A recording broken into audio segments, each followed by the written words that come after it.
Voilà, mon nom c'est Freddy Donkel, j'habite ici sur la commune de Wavre, à Limal plus précisément.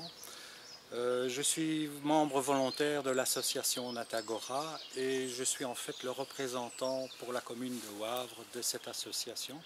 Donc nous avons pas mal d'activités qui vont de la gestion de réserves naturelles, d'organisation de balades, d'actions sur le terrain, mais aussi de suivi d'espèces pour voir comment certaines espèces évoluent.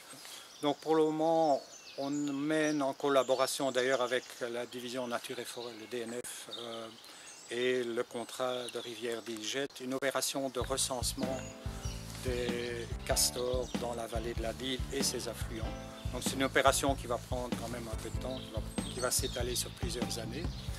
L'idée est de voir de manière un peu plus précise où sont implantés les castors dans la vallée et aussi de voir quelles sont les nuisances éventuelles que le castor pourrait occasionner auprès des riverains.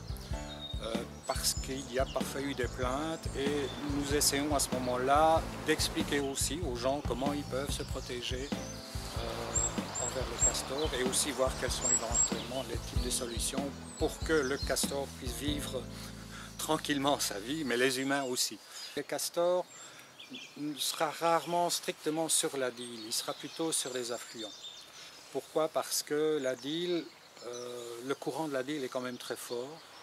Il peut y avoir des crues importantes et donc les barrages éventuels ou les abris ou les terriers risquent d'être emportés par les eaux. Et on voit des passages de castors le long de la Dyle.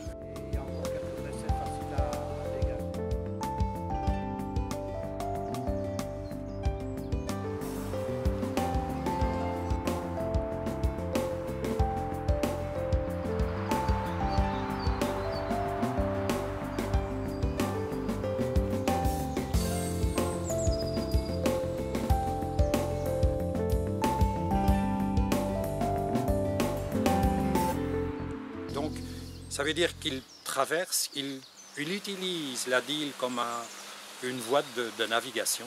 Il fait des petits barrages et donc il fait des surfaces d'eau qui sont très riches du point de vue batraciens, insectes, libellules, etc. Donc tout ça est fait gratuitement, je dirais, par le castor sans que l'homme ne soit obligé d'intervenir. Mais c'est vrai que l'introduction s'est faite de manière un peu précipitée. C'est quand même un animal très, très intéressant du point de vue biodiversité. C'est pour ça qu'on l'aime beaucoup.